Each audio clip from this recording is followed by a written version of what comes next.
Hey, what's going on, guys? My name is Dr. Boyce Watkins, and Alicia and I are hanging out and just talking and thinking about stuff. What's going on today, Alicia? Nothing much. What's on your mind today, boys? Well, we had a really good trip to Atlanta. I had a really nice time. I didn't get a chance to see everybody I wanted to see. Like, I wanted to see Rick Bathos, my friend, Oh, but I did get to see Lamar and Ronnie Tyler, and we went to the Traffic Sales and Profit event, and we also hung out, just kind of chilled. It was yeah, nice, that right? was fun. And congratulations to the Morrisons for their new baby. That's Oh exciting. yeah, They had their yeah, baby. That's why we couldn't hang out with them. yeah. That's right. Jay had a baby, JB, A JB. the, the JB, JB, She's a JB. beautiful. She looks just like Ernestine. I know, look just like his Identical mom. to her Yeah, mom. most of the time you can't look at a baby and tell that the baby looks like the mother right away. Yeah, but that baby looks just like the mama. Oh, Yeah, we got beautiful little girl. Beautiful baby. Yeah. yeah. So today, do me a favor. Hit the thumbs up button. Hit the and then put your hashtag B1 in the chat if you're Black First. In case you don't know, on this platform on Dr. Boyce TV, we are Black First, and we are the home for intelligent Black people. So even if you're not intelligent, you gotta want to be intelligent. We believe in intelligence and positivity and boosting our community by any means necessary. So anyway, here's what Alicia and I were asking, and put your answer in the chat. Um, do you think it's okay if a man asks a woman on a date and on the first date he expects to go Dutch? What do you think? What are your thoughts, Alicia? I'm curious what other people think. Me personally, I think I'm old school. I think it's just like, okay, you're asking me on a date, you need to pay for that date, and it's not even up for discussion. Like, So it comes down to like who asks who. I don't think it. Yeah, who asks? If a man asks a woman on a date, he should pay for the date. Mm. Okay. What do you think? Have you ever had a woman pay, boys, on a date? No, I never asked women to pay. I never even. That was not. I was never raised with such bitch assery. Like that, my father would have. He would have died laughing at me. A romantic date, you should pay, right, boys? Yeah, I kind of feel like it's just not something. I've never even been in a world where that even makes sense. But I think the world's like changing, It and I is. keep hearing young girls talking about dating just being different from what it was. Back when basic things happened, like men actually felt the need to earn a woman's affection and stuff like that. I mean, I don't know. It seems like things have changed. What do you think? Yeah, I feel like I'm a little out of touch with what's happening with 20-year-olds, but I know some of my clients, they kind of have a different perspective than me. They kind of feel like it's okay for a woman can pay totally, and that's perfectly fine. It's Oh, not really? offensive. It's not anything. They're just like at the beginning, I can ask a man out on a date, which is something I would never ask a man out on a date. Hmm. Okay, so So let's ask that it's question. different. Ladies, would you ever ask a man out on a date if you liked a man and you wanted to go out with him? Would you ask him on a date? And I'm not talking about just asking him like, do you want to hang out and watch TV? But I mean, like, would you ask a man if you liked a man? Would you ask him, or do you feel like men are supposed to do the hunt and do the chase? What do y'all think? And read some of the responses. I Oh, can't. let me see. Okay. So And tell someone me is. and tell me some of the comments, and you can actually post it. Post it if it's a good one. You can put it up there on the screen. Okay. I can post it on the screen? Yeah, you can hit the button if you But want to. okay, so Tawana says because he asked yes, but I have paid or gone Dutch. So she's paid and gone Dutch. No, I'm not chasing no man. Looks desperate and thirsty. I'm putting that one up because that's how I feel. I agree with that. I'm not Really? paying for Now, who no. said that? What's her name? Someone named Elsie George. Oh, okay, okay. I Yeah, agree with that one. you can say Okay. and Say their say name their and name. everything. I'd like to know the names of the people that have some stuff to say, because some of the people I know, some of the people I've seen on previous podcasts. New time, totally out of touch. Young folks more fast and grown these days. Okay, I'm gonna put that up. Oh wait, I didn't. Okay, I'm gonna put that one up. If I ask him on a date, I would be prepared to pay. But I'm old school, probably won't ask. Yeah, Carly says that. I believe that. I could hint around and make myself open for someone to ask me, but if you don't ask me, we not going. At the first. Well, boys, did you take me out on a date? No, but see, we were just friends. It wasn't a date though. It was like we were just friends, and I was like, Yeah. oh, I'm gonna take you out. Yeah, I had friend zone myself. I'm gonna go ahead and fess up to that. Okay. I ain't gonna lie. That just advice for the fellas: never friend zone yourself. Like, don't be stupid like me. I friend zone myself and miss my opportunity. But yeah, you know what I think also like is important to understand is it's not even a gender issue. It's just like, you know, whoever asks the other person to do something, whoever makes that first move, is kind of put in at a disadvantage. Like when you and it's actually a rule in poker. Like I'm a really good poker player, you know that, right? And in poker, you never want to make the first move. In poker, you're always in an advantage if you get to move last. And I think that applies also to dating. When you're the first person who makes the move, you got to realize that the bar is going to be higher for you because you're the one who wants it all to happen. You know, so if you're like, I'm going to ask you out, but I want you to pay for it, they're going to be like, no, you asked me out. Why should I pay for it? So I think that ladies have to, and then here's the other thing too. A lot of times men may not want compensation in money, right? They may be like, look, I'll still pay for it, but you can pay me in other ways, if you know what I mean. No, I'm paying you with the presence of my conversational skills during our date. And I got a lot of things going on in my head. Wait, boys. Okay, Tawana said, Alicia, have you ever paid with boys? Well, see, now that's another issue, right? That's a good question. But what do you want to say? I would say I think that's another issue, though. Like, once you're in a relationship, I actually think it's cool when the woman is not, like, completely broke. Because then the whole buck stops for me. Like, I have enough money where even if you didn't make a lot of money, I could cover everything.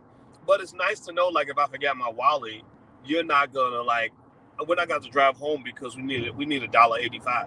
I don't think I've ever paid. But you know what I have you done? Have paid. What are you talking about? Have I paid? I guess so. I don't even keep up with it. We don't even think about it. No, I don't even think that. Just so in case y'all like remember, we're in our 40s, right? So we're a little more financially secure. So you get to a point where that stuff is like whatever. Just you got the credit card, okay, you go and pay. I'll leave the tip. Like it's not even like an issue. It's more so like when you're young and you're dating, like when your money's tight. That's when it becomes hard. Like when you're a young dude, like when I was young in my 20s trying to go on a date. Going on a date was a major financial commitment. Seriously, like I wasn't gonna spend money on you unless I really felt like I was gonna get a return on my investment, whatever that meant. It wasn't necessarily like a piece of ass or nothing. It would just be you have to be really worth it. I wasn't gonna spend money on chicks just trying to look for a free meal.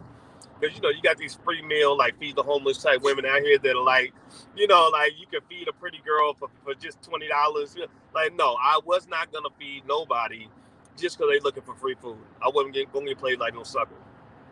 Well, you know what? I think what I did do when we started dating, I did invite you to my house and I cooked dinner for you. Did you? You don't remember that? I'm sure you did. You don't remember you came over and I cooked dinner? Well, you always cook. I cooked a big lasagna meal. So it's not like we went out on a date. Right. It was so good. Yeah. So I cooked lasagna and I had dessert. You're such a good cook. And you helped me wash the dishes. Did I? Maybe you did. I must have really liked you because I don't like dishes. I shows you I don't like dishes. So I think that's kind of what we did. Like a date doesn't have to be like we're going out to eat. I think a woman can cook for a man and invite him over. That'd be a good way to pay it back. That's true. Well, that's if you want them in your house, though. Some dudes you may not want around you like that. I think you have to like when you invite somebody to your house. That's a more intimate. That is very intimate kind of thing. Like that's. But you had already been to my house, so I remember that day. Yeah, I think it's like So you know what I was thinking about? One time, let me tell you about this. One time I went on a date with a girl who was one of those feed the homeless type women. You know those women that go on dates so they can get free food. And I didn't know this, right? So this girl, we went on this date. We went to a steakhouse. And I think we might have went to a movie or something. She ordered the most expensive thing on the menu. Like you could tell for her, it was like, this is my big opportunity. She's like, this is my big chance to get the food that I can't normally afford. Wait, were you a doctoral student or were you just? I was getting my master's. Oh, okay. I was studying math. Yeah. Okay. And I was a math graduate student who Didn't have no So money. in my head, I was counting up everything on the menu, right? Doing all the addition and multi. So this chick like orders like the steak with the lobster, and then she orders like not one drink. You know how the drinks on the menu are usually real expensive. She ordered like 2 or 3 drinks. And you know what it was? Here's what it was. So after the date was over, I'm pissed. I'm like, damn, like she really like milked the cow. And but here's the thing. Here's what I didn't understand. So I think that she kind of expected like, okay, I'm going to milk you. You're going to milk me. So she was gonna give you some at the end of the night. Think that and here's the thing, right? I was old fashioned. I didn't think you had sex on the first date. I didn't think that was like something that you would expect a woman to do. So I didn't even bring it up. I was like, okay, well, it was nice. Have a good night. And I never went out on another date with her again. And so I think she was confused because she's like, I expected you to come by and collect a piece of ass, but you never showed up for your compensation. And I'm just sitting there thinking, I didn't know it was that cheap. That's what I tell the girls, like don't be giving yourself away cheap. Like you gotta teach them. I really believe men are part dogs. I really believe that. It sounds crazy to say it, but I believe you gotta train them. I believe you gotta show men how to treat you. If a man comes into your space and he's expecting the product to cost $200, and you say no, it's actually $1.50, then he's gonna pay $1.50.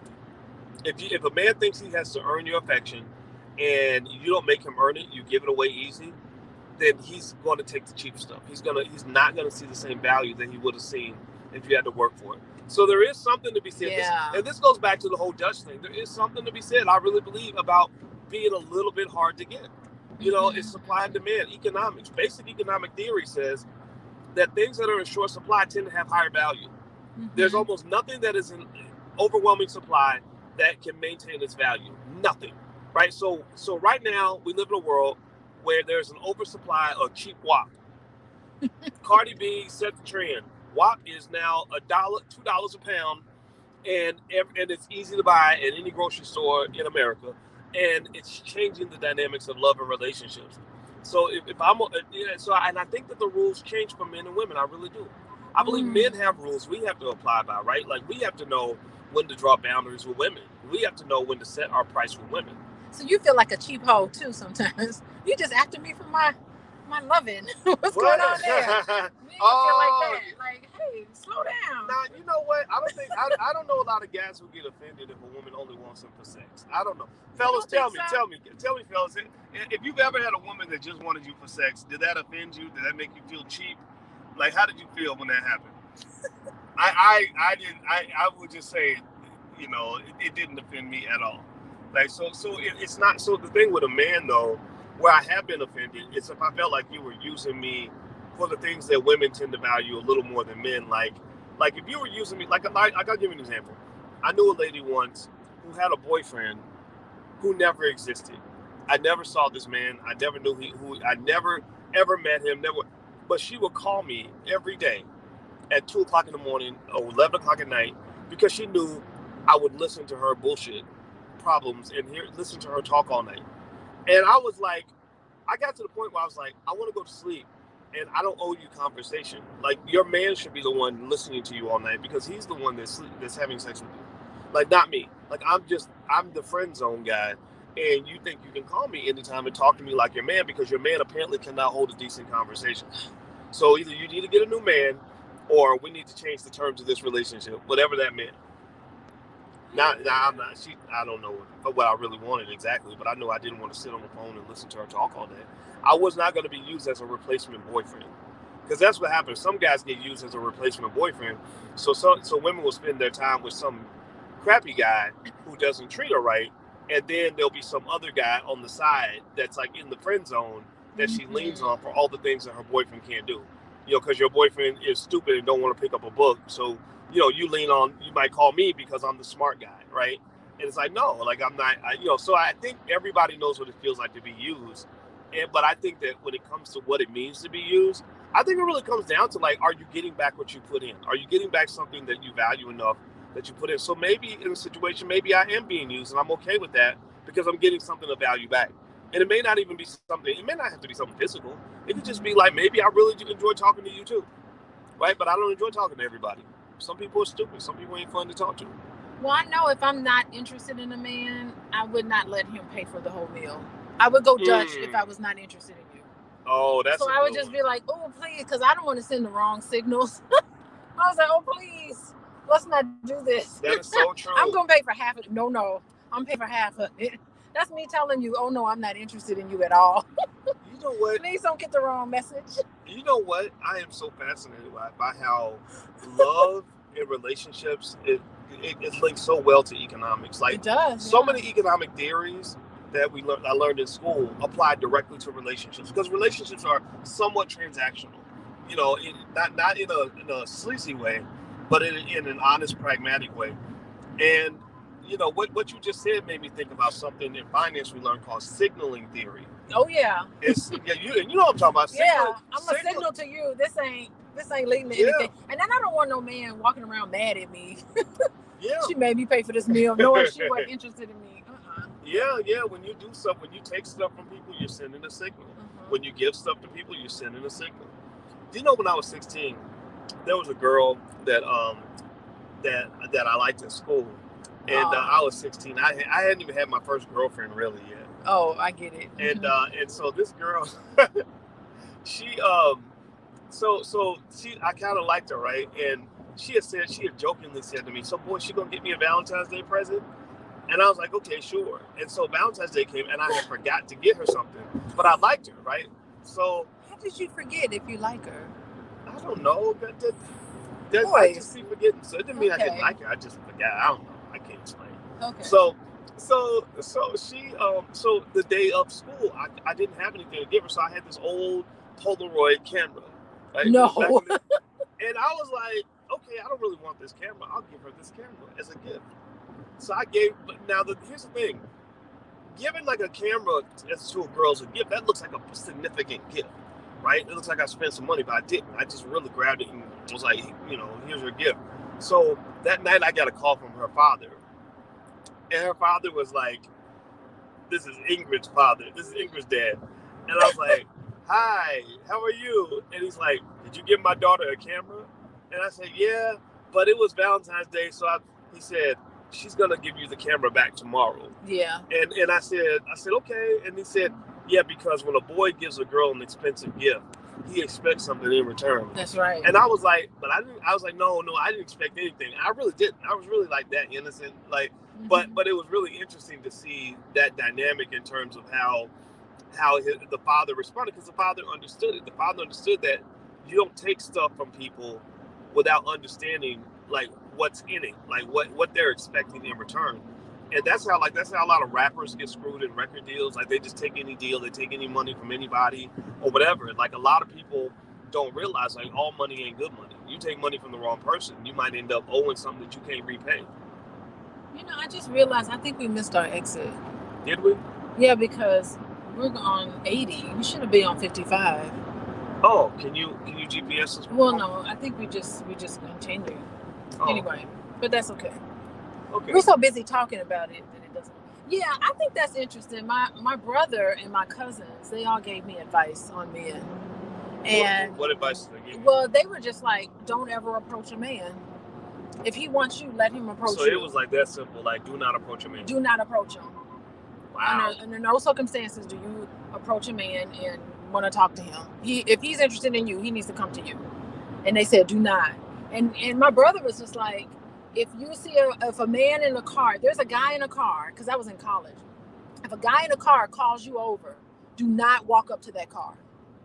Oh yeah, he said do not. He said if they're there, if they're standing somewhere and they call you over to walk to them, do not under any circumstances walk over to that car or walk over to a man. If a man wants to talk to you and they call you over, you say, oh no, yeah, you gotta go, Indiana. 80 West, right? Yeah, 80. We must have missed our turn. It's okay. Anyway, yeah, he was like, you need to no, they need to come to you. So tell them no, you come to me. And it worked. I would do it. It would work. Really? So that worked for you? It worked. I would say, no, come to me. And I think they may have treated me different. Well, it's kind of like anything else, right? Think about it. Like if you have a job interview and if the company reaches out and they say they want you, they're gonna probably be willing to pay you more than if you showed up saying you want them. right? Whoever solicits to the other person has a strategic advantage in the transaction. Do I go straight through? Well, I think we can use our iPads, right? Yeah. Okay. Okay. Got it. Okay.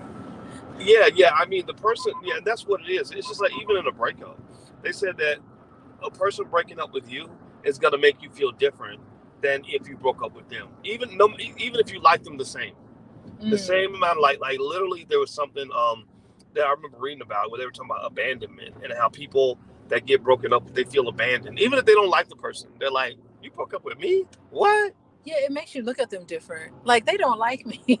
Yeah. What is so special about this? And all your subconscious childhood issues start coming to the surface. Start going back to kindergarten when your mama left you at the kindergarten and made you cry. It's awful to be rejected. I think it's the rejection that's awful. Yeah, rejection That's sucks. The worst feeling in the world. It's like you're nobody. I almost feel like the freest people in the world, the most successful people, tend to be the people that can deal with rejection. Who can deal with rejection? I think that I've seen people who can deal with that. I've seen people who just understand. Well, they understand how to contextualize rejection. They know rejection is not a rejection of their very being and their existence. Rejection just means it maybe. There's no other way to see it. No. But rejection, like if I'm selling a product and you say no, that may just mean the product's not for you.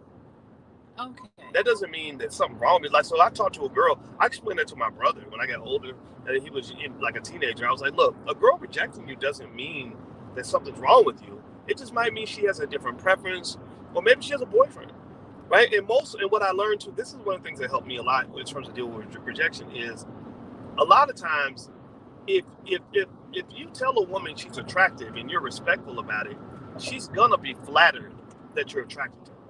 Like she's not gonna be like, oh my God, how dare you ask me on a date? And I said no. Women want to be wanted, and I did not know that. And if I had known that, I would have approached things very differently. Okay, what would you have done different? What would you? What would you have done different if you had known that? Oh, I would have approached you on the first night. You'd approach me? Yeah. Yeah, but we met, and then I had to listen to days and days of conversation about you and your girlfriend. Well, it wasn't my girlfriend. It was some girl that I was hanging out with. I just remember thinking, oh, Boyce has a girlfriend. He's not interested in me. But you didn't have a girlfriend when we met, though, right? No, I didn't. Yeah. I think I met her like a couple days later or something. Okay, so you picked her over me. No, I did not pick her over. That's how it feels. I did not know. I've been rejected by you, Boyce. I did not know that there was an Alicia sandwich on the menu. If I had known that Alicia was on the menu, I would have picked a different meal. How about that? Okay. So funny. Sometimes, honestly, just being honest with you, sometimes you go for what you think you can get, and that's what it is. I mean, you were the prettiest girl I'd ever seen, so I didn't really, at 22 years old, I didn't, it's like, I mean, like really, I don't, it's almost embarrassing to like even talk about it but it's so long ago, so whatever, fuck it. But it's like, I saw the types of men that were approaching you, and these were like big 6'5" basketball stars, and all this other stuff. So I was like, well, I'm not trying to compete with all of that, and so it just, First of all, nobody was approaching me. I did not have a boyfriend the whole time. Well, they were intimidated by you. No, they weren't. They were. Okay, that's what I'll tell myself then. A lot of men don't approach pretty girls because they think that they have too much competition. But really, the pretty girl's like, why don't you say something to me? And the other thing I learned is that people have just different preferences. And also the way women see men is not always the way we see ourselves. So a lot of people don't talk about it, but the same like challenges and confidence and self-esteem that women go through, men have the same issues. Men go through the same shit. And one of my mountains I had to climb was the mountain of self-confidence. And believe me, now I feel like I've climbed that mountain. Like I don't see myself in the same way I did back then. But also it's like I at that age I had not had anybody really show me how to manage those sorts of things. I didn't know. I had to figure it out on my own. So did you have like a friend group that could talk to you? No, I didn't hang out with a lot of dudes back then, or anybody, because a lot of the guys I knew, they didn't really want to accomplish anything. They wanted to drink. They wanted to drink and smoke and sit around and do nothing. And I was a studier. Remember I met you in the library. That's another studier too. That's another piece of advice, guys. Like I met Alicia in the library, and we're both professors. Like we're both nerds, studiers, thinkers. So I didn't meet her in the club. If she had been hanging out in the club, she wouldn't have met me. She would have met somebody else. So whatever kind of person you want, I think that where you meet them is really significant. So maybe like even if you join a club and you have a common interest and you meet somebody that's in a certain type of club, I mean a club like a group, an organization, like a ski club or something like that. Like you're starting off on a good foundation because at least you have one thing in common. So for us, it was like we met in the library club library, and we both like to this day, we still like to do the same stuff. My office is downstairs, yours is upstairs. We study all day long, don't we? That's all we do. We always reading and talking to each other about stuff we read. Yeah. And watching these nerdy PBS shows and so yeah, I mean it's really so it's like a fit. So you got to figure out who you are and find a person that fits with that. Like I think that's you got to find yourself. I was finding myself in the library, and we found each other. Yeah, that was great. Yeah, well, when I found you, I found a part of myself. How about that? There we go.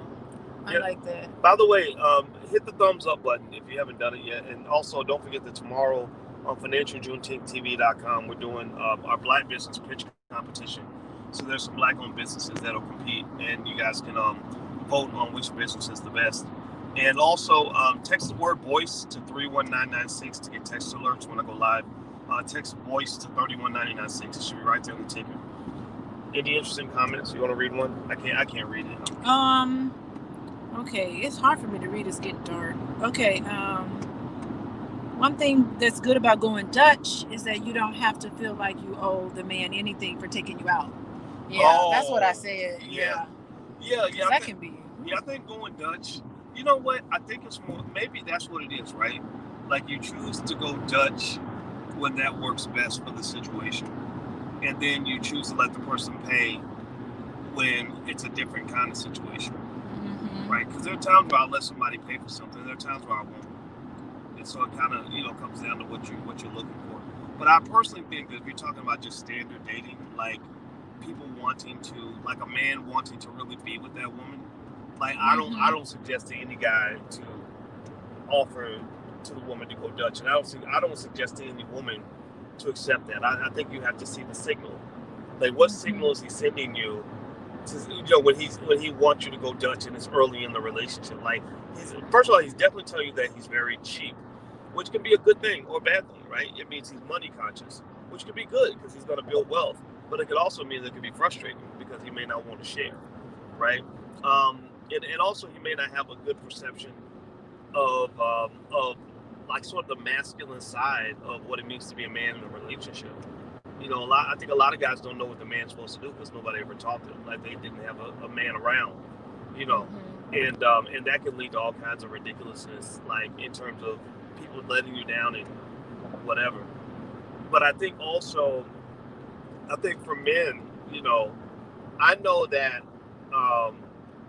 there are things I like to do as the man, and I think it's appealing. Like if a woman allows you to do those things, like so if you have a woman, like I had a friend who was dating this hardcore feminist, and for her it was always a battle. It was always like she demanded to do all these, all the masculine things in the relationship, and saw it as a sign of weakness to allow him to really take over in any arena.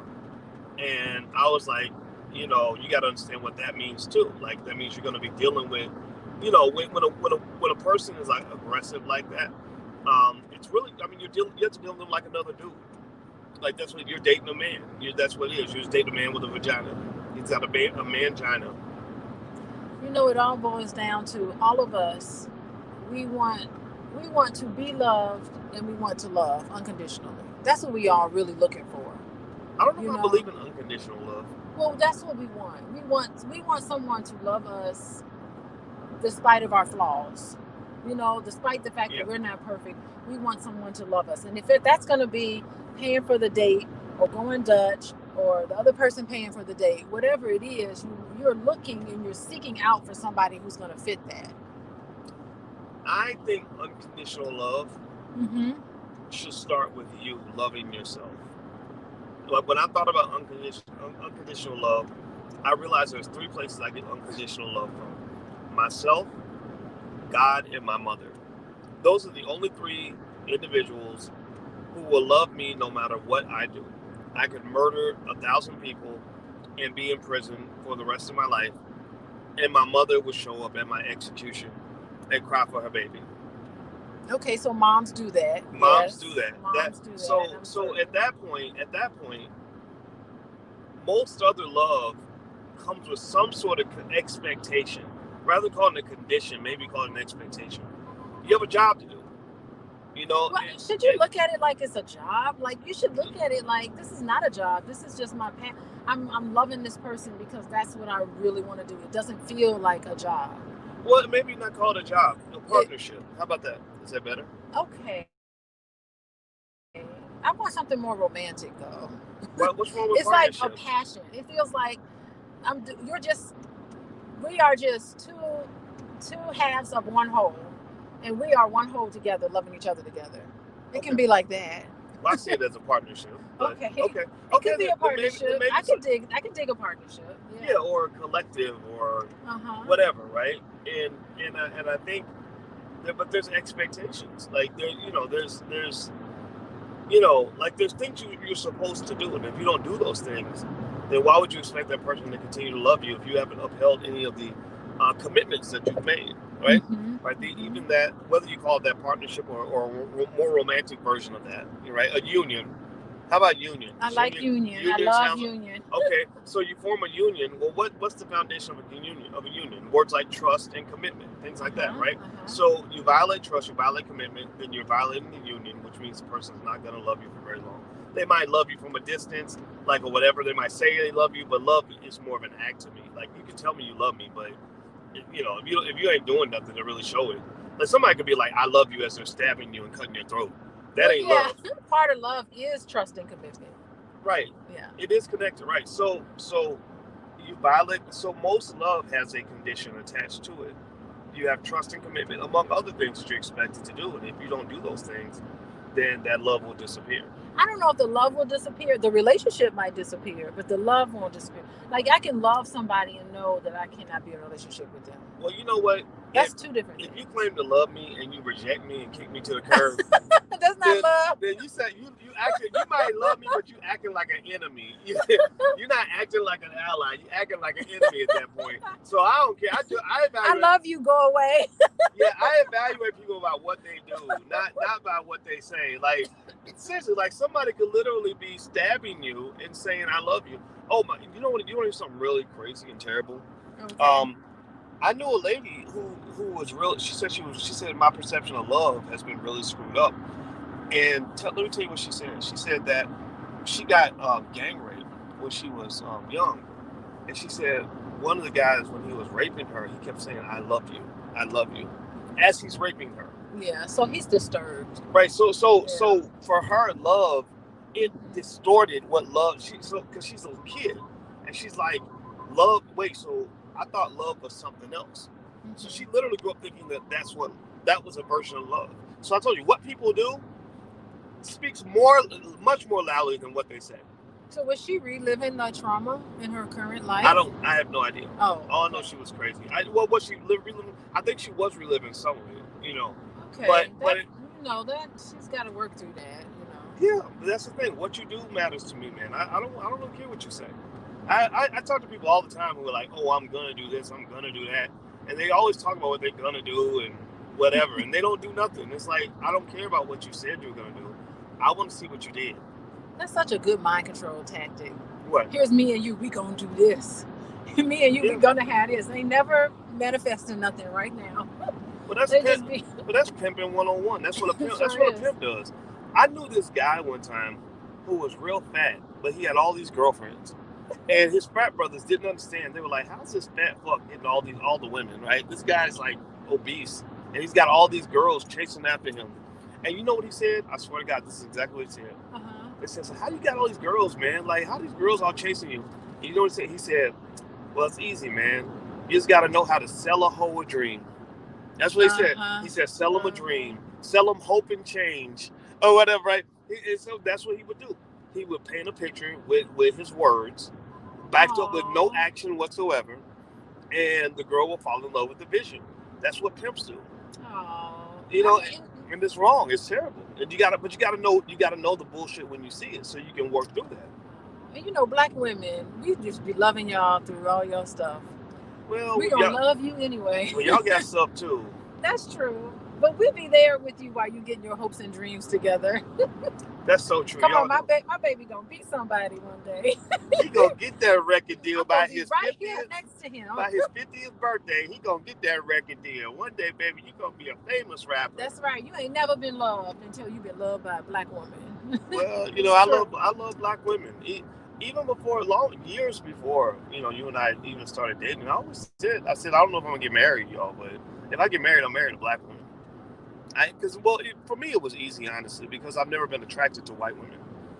I don't see you with a white. No, white women, they're just their bodies alone. No disrespect. Like, if a white woman's watching, I'm sorry if I hurt your feelings, but like, if I were a white male, I probably would not procreate. I would probably not have a baby because they don't have no booties. No, I don't get it. So I'm not trying to be mean, but it literally did nothing for me. Now, Asian women can be very pretty, but they're very thin. Now, Latin women with that African blood, they're the only women that I think come close to the beauty of black women. And so at that point, the tiebreaker is that if you're African American, like if you're foundational Black American, Native Black in America, that means something because we have that common culture, right? That common experience of being Black in America, right? Like the fact that you grew up in Gary, and you've gone through Black experiences, and I can make a joke and you'll get the joke. I don't have to explain the joke to you. Like, I like that, right? So I think that's like another like bonus, but then, like, just on pure attractiveness, Black women just always stood out. Like, I don't think there's anything like Black women anywhere, and I never understood Black men who won't date Black women. It never made sense to me. It was always very weird, and also, honestly, I felt like it was very insulting to them. I'd be very insulted if I was a Black woman and saw the way some of these guys act. It's kind of trifling. All right. Are we done with our conversation? Yeah. Anything else on your mind, boys? No. You're the one with the active mind. I love it, though. There's nothing else to talk about. We'll come back later. What do y'all think? Y'all want me to bring Alicia back next time every now and then? Alicia is a relationship therapist, by the way. So that's what she does professionally. Like, she's licensed and all that stuff. And she's a professor of social work. So she's not, just talking out of the side of her neck. So let me know if you want me to bring her back. I can bring her back in. And also, we have like if you're interested in things like love and money, we have a love and money curriculum at the blackloveblueprint.com. We also have a film series called the Black Love Blueprint. So if you'd like to go take a look, go visit the blackloveblueprint.com. Feel free to do that. And text the word voice to 31996. You can get text alerts, and hit the thumbs up button on your way out. And I'll be checking in with you guys a little bit later on the stock market and what's going on with the stock market on the Black Financial Channel. So thanks for listening. We'll see you guys soon. Take care. Good conversation in the chat. Really? Yeah.